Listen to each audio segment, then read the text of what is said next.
Good afternoon, everybody. Whoa, that's loud. I'm Jason Cannavale from Rackspace. I am the Senior Director of OpenStack Product Development, primarily focused on our private cloud teams. And I also have responsibility for our technical operations in EMEA. As you can tell from my accent, I'm based in the UK, so that's helpful. How many of you know who Rackspace is? There was like 2 people. You guys almost got me to skip the marketing slide. There we go. All right. So this is Rackspace at a high level. But in terms of OpenStack, Rackspace is obviously a founder of OpenStack. We've been working with OpenStack in various capacities over the years. We run tens of thousands of nodes under management with OpenStack today in our public cloud. And we run hundreds of private clouds across the world, whether they are in one of our 11 data centers or in a customer premise data center. Whoops, now I'm going the wrong way. All right. And Ruchi this morning, and I don't know if Ruchi's still here, mentioned the partnership we formed with Intel last year to help drive enterprise adoption. So one of the knocks on OpenStack has been for the past few years that not enough enterprises are adopting it or et cetera, et cetera. Obviously, that number has grown over the past year.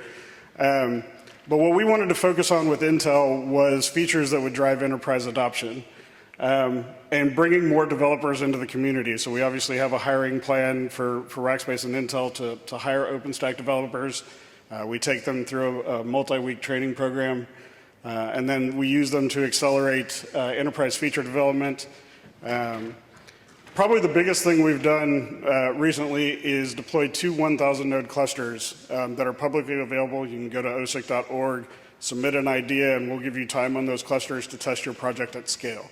So if you have an idea or something you're thinking about, but you're not sure how it will work at scale, we have made those publicly available with Intel. And then, of course, we do everything in the community using community tools and process, so we don't deviate. We're not looking to make a new distribution with Intel. Obviously, we're already an OpenStack vendor, and there's a lot of those. But we're not here to talk about Rackspace.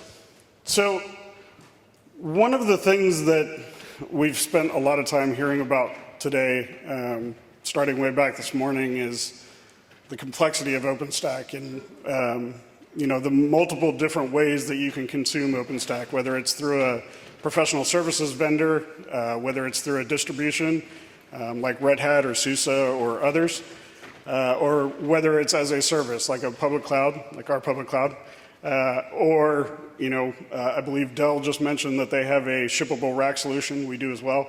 So there are plenty of ways to consume OpenStack at this point. Gartner last year came out and said, look, there are a plethora of options for doing OpenStack at this point.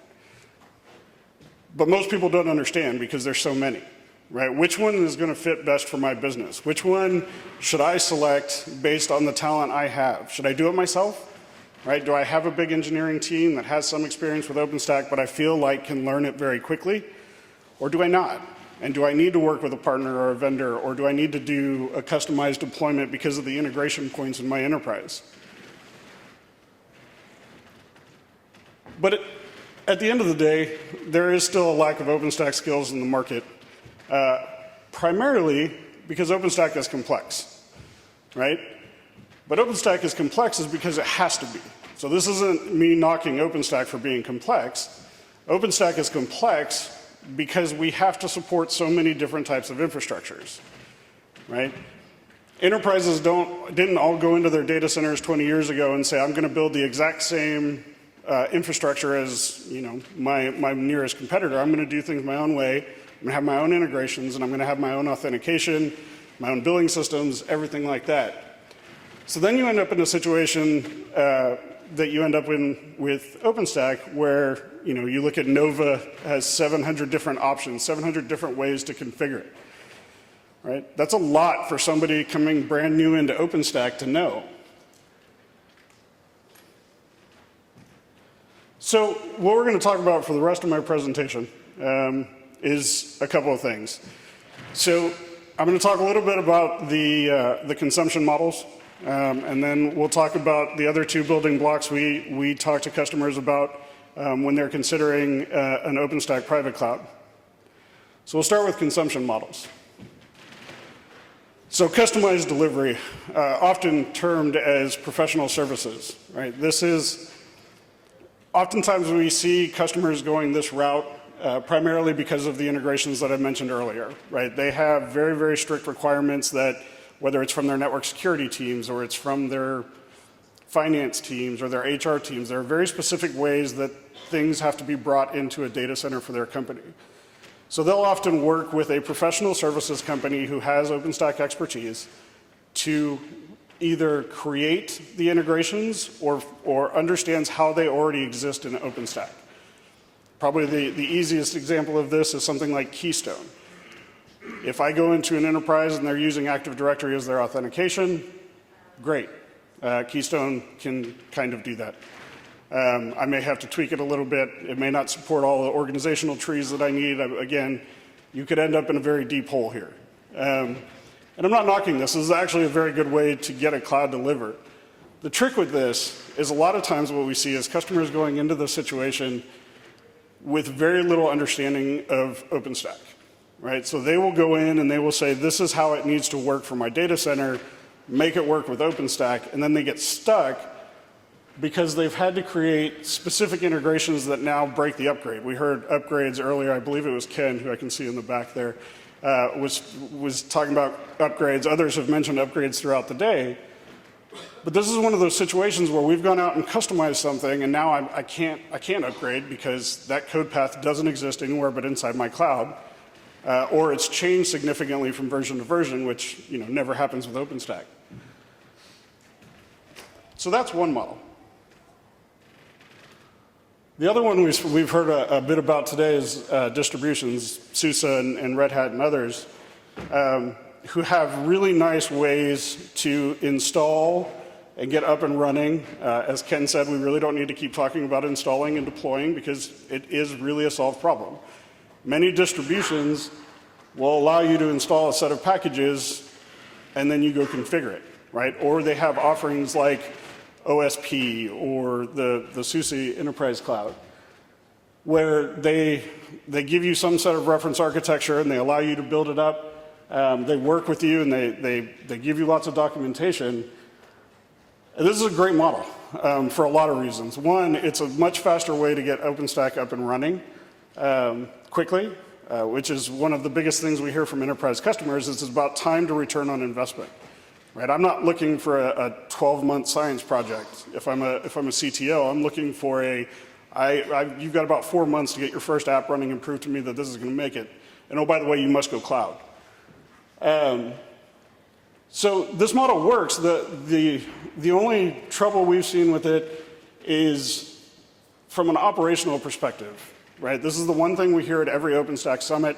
We hear it every OpenStack day almost. Is how do I operate this thing? What does week 2 look like? What does week 3 look like, right?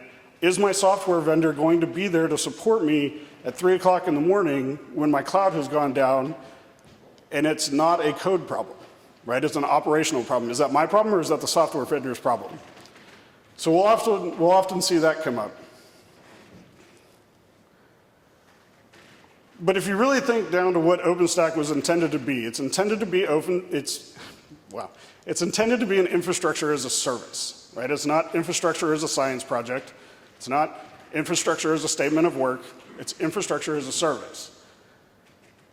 So finding a partner or a vendor or somebody who is going to help you not only get it deployed, not only get it up and running, but also going to be there at 3 o'clock in the morning when you have an operational problem and has operational expertise to get it back up and running is the right move for most businesses, right? Again, if I go back to the time to return on investment, there is a very, very deep pressure right now to get things up and running on the cloud, and usually that is OpenStack in the private cloud world. So those are the consumption models, and if you can't tell, we have a preference. But there are two other things that we consider as building blocks. Too often, and I kind of mentioned this with the CTO example, there is not a plan, right? The edict from the business is you must build a cloud, and all applications must go onto that cloud, whether they are legacy or whether they're cloud native. Doesn't really matter. They must go onto OpenStack, and it has to be done now.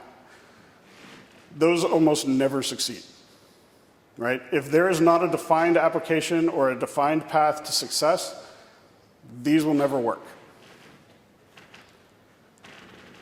So having a plan from the very beginning is very important. It's also going to help you choose which consumption model is best for you, right? So if I say, my plan is I have this greenfield native or greenfield cloud native application that needs to go on OpenStack, you may go the customized service delivery, or you may go with a distribution, and that's great. You have the experience to do that, and that's fine. But as you work through this plan, you may realize we don't have that expertise and we need to do something else. The other thing that's often overlooked is the amount of organizational change that comes. And here I'll actually give a couple of customer examples of things we've seen. But the whole idea behind cloud and DevOps and all of these things we hear about, DevOps teams and cloud teams, it's not really about a team. It's about a way of thinking and about a way of working that most enterprises aren't entirely comfortable with and aren't entirely prepared for when they go into. Oftentimes, they will cut off a cloud team and say, this team is responsible for the cloud and nobody else can bother with the cloud. Well, that's not how this works, right? Everybody's going to need to have input into how does the cloud work best for me? How do I understand what my department's being billed? How do I do different things with this cloud? So understanding the organizational change is very important. One good example we have, we work with a US retailer, and for those of you who aren't familiar, Black Friday is kind of a big deal in the US. And about 2 years ago, they came to us and they said, look, we need an OpenStack cloud, and this was in June, and we need it up and running by November. We have an app selected. We know where it's going. Can you help us get OpenStack up and running? And we did. One of the first things that the chief architect did was pulled Horizon out, right? Completely shifted his operations team's mindset on how this works, right? These are operators that have been working on vSphere or working on other things where it was click, create the thing, save it, do what I need to do. They're now being forced to use Heat, to use the APIs. No Horizon. That minor organizational mind shift for his IT team led to the best uptime they had seen in 10 years on Black Friday. They were taking somewhere in the neighborhood of, I think they took 22 million orders in 48 hours. So, it was no small thing, but the organizational shift took 4 months because their operators weren't used to writing code, weren't used to dealing with APIs, and weren't used to doing those other things. On the flip side of this coin, we work with a number of major North American banks. They will often come to us and say, we also have a cloud plan, and we also want to be able to take massive amounts of scale and massive amounts of traffic from our consumers trying to get bank information, but we're not going to change. Or we're going to try to change, and it's just going to take a little while. Those projects often end up in situations where the C-levels start to question it because the organization isn't bought into it at the C-level or isn't bought into it at a high enough level inside of the enterprise to consider it. Now, we have had success with a few of these where similar to the chief architect example in the e-commerce world, they've come in and said, no, you're going to use the APIs, and no, you're going to use cloud as it's intended to be used. I don't care if it's a legacy application or if it's a new application, you should be using it the way it's intended to be used, right?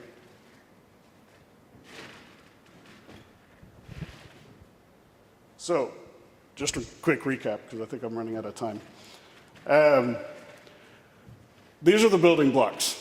So the technology is important. How you're going to have the technology delivered, how you're going to consume it, choosing the right partner, building a plan for your cloud. What is it going to do? What is it going to serve? Who is it going to serve?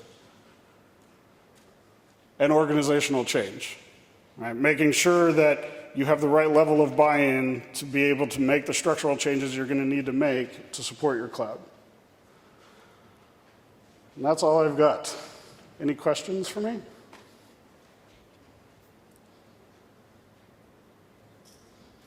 Yes. I just wanted a clarification on, maybe I didn't hear it correctly, on, you mentioned the change that was made in advance of the Black Friday. I kind of missed it, maybe it's just my hearing, but I didn't really pick up what was the change. There was so something that was... Oh, I'm sorry. So the change necessary, before their IT teams had worked in a very traditional IT way, right, which was they used vSphere or they used graphical provisioning tools or they used those type of things. By removing the graphical interfaces, removing Horizon, removing the OpenStack dashboard, their enterprise architect forced them to learn how to use the APIs and learn how to scale and learn how to do things like auto scale with heat and learn that type of programmatic infrastructure. So use a keyboard rather than a mouse. Yes. I'm sorry? Use a keyboard, not a mouse. Correct.